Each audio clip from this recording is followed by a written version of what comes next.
Nuestra próxima entrevistada está en Estados Unidos, específicamente está en Nueva York, ha conversado muchas veces con nosotros acá en el programa, se ha convertido, sobre todo después de la publicación de su libro Agua Fresca en los Espejos, en nuestro referente en temas de infancia, en todos los temas relacionados con los niños y particularmente con las niñas. Estoy hablando de la psicóloga Vinca Jackson, a quien le agradecemos muchísimo que nos haya respondido el teléfono. ¿Cómo estás, Vinca? Gusto saludarte.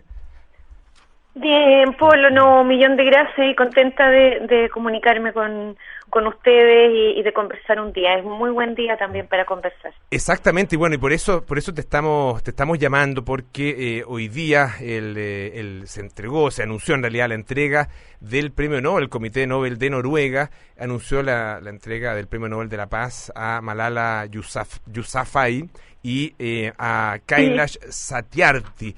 Malala, muy conocida yo creo, en todas partes del mundo, esta joven pakistaní que ya desde niña se convirtió en un activista y un referente de la libertad de las niñas, el derecho de las niñas particularmente a educarse, tanto así que ella ha tenido que sufrir en su propio cuerpo la ira de los sectores de su país que obviamente quieren una cosa distinta. Y el caso de Kailash Satyarthi es un poco distinto, mucho menos conocido, por lo menos en esta parte del mundo. Yo la verdad que no lo conocía, pero por lo que ha explicado el comité del Nobel y también por lo que se ha publicado, un personaje bien relevante en esta misma lucha. Absolutamente. Yo tuve la oportunidad de conocer años atrás, acá mismo en Estados Unidos, la campaña que tenía que ver con la explotación infantil y la esclavitud infantil para efectos del trabajo en la India, porque empezaron a marcar las alfombras con una suerte de etiqueta que daba fe de que esa alfombra había sido fabricada en empresas donde no se contrataban, explotaban, ni se tenían niños bajo esclavitud. Y bajo esclavitud me refiero así como pesadilla de hace siglos atrás en estos tiempos, o sea, niños encerrados en suertes de calabozo, apenas alimentados y trabajando millones de horas en la fábrica. Y ahí partió, entonces, las alfombras venían con esta etiqueta de Good Weave, que era la organización de él, y bueno, luego de eso,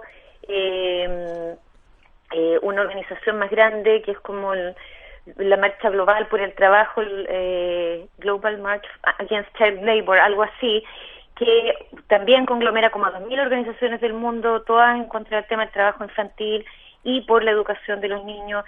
Y evidentemente no es llegar y separar esos temas, o sea, cuando estás hablando del fin del trabajo, también estás hablando del fin de la pobreza, del acceso de los niños a educación, de mejores oportunidades, que ahí es donde se cruza también con Malala, en el pedido de ella, que claro, es muy fuerte en relación a las niñas porque el Talibán y los sectores más extremos de la religión musulmana o del Islam no dejan que las niñas estudien, pero ella también, su vindicación es por todos los niños y niñas también, por su derecho a educarse. Estamos conversando con la psicóloga Vinca Jackson, esto a propósito del anuncio de la entrega del Premio Nobel de la Paz a Malala y también a Kailash Satyarthi. A ver, la lucha que ellos dan es una lucha por condiciones que podríamos decir son extremas, ¿no es cierto? Niñas a las que se les niega el derecho a la educación, niños que son explotados en el mundo del trabajo. Y de repente uno tiende a mirar esas realidades como realidades muy lejanas. ¿Qué pasa si acercamos eso a Chile? Y pensamos tal vez no se da en esas condiciones extremas, ni tampoco de manera masiva, como sí se puede dar en la India o en Pakistán. Pero, ¿qué pasa con los derechos de los niños en Chile? Esto, obviamente, de acuerdo con nuestra propia realidad, nuestros propios problemas. Por supuesto, no, yo te agradezco mucho la pregunta y yo creo que por eso es tan relevante también la señal que ha dado la Academia con este Premio Nobel a dos activistas justamente por los derechos de los niños, y es lo que dice la Academia, y específicamente por los temas de la educación, el trabajo, etcétera, pero por los derechos de los niños. Y nosotros también tenemos nuestros pendientes en nuestro país. Obviamente, de acuerdo a nuestra realidad, no tenemos situaciones tan extremas como la prohibición de las niñas de educarse o de andar en bicicleta, pero muchos niños viven en condiciones todavía de pobreza, acceden apenas a educación. Los propios niños te dicen para qué ir al colegio. Yo creo que de los mensajes más desgarradores que uno puede escuchar es para qué soñar o para qué ir al colegio si al final nada cambia.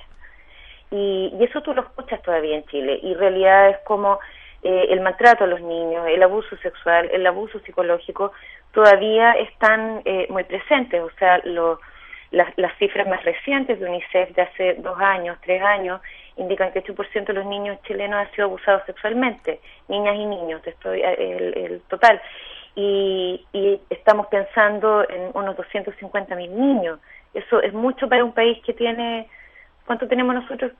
15, 17 millones. 17 millones, claro. 17 millones de habitantes, claro. Si uno, digamos, proyecta ese 8%, la verdad es que son varios miles de niños probablemente. Son muchos miles de niños, son varios estadios nacionales. Yo siempre lo llevo como a cuestiones bien concretas porque es difícil imaginar números tan grandes y es bueno aterrizarlo. Ahora, yo creo, como tú decías, a uno le puede parecer muy lejano un mundo como Pakistán o la India, pero en la India mismo hay una serie de legislaciones que protegen a los niños y tratados internacionales que están en su lugar y sin embargo no se respetan. Nosotros en eso también tenemos nuestra falencia. Aprobamos, o sea, suscribimos la Convención Internacional de Derechos del Niño en los años 90 y sin embargo no contamos con una ley de protección integral de la infancia y en definitiva es como no tener dientes para poder comer. O sea, tienes ahí esos derechos pero no son exigibles. Un niño no puede ir a los tribunales a exigir el cumplimiento de esos derechos si es que han sido vulnerados. Entonces, no estamos tan diferentes, en una situación tan diferente. No obstante, ha habido avances importantes, y eso también hay que decirlo. O sea, este año se acaba de aprobar ahora, como el 25 de septiembre, pasado las fiestas patrias, lo que se llama un protocolo facultativo de la Convención de Derechos del Niño, que busca justamente hacer esto. O sea, ya está la convención, pero además tenemos que hacer que los niños o sus familias o quien quiera pueda ir al Comité de Derechos del Niño de las Naciones Unidas y realizar denuncias y pedir justicia.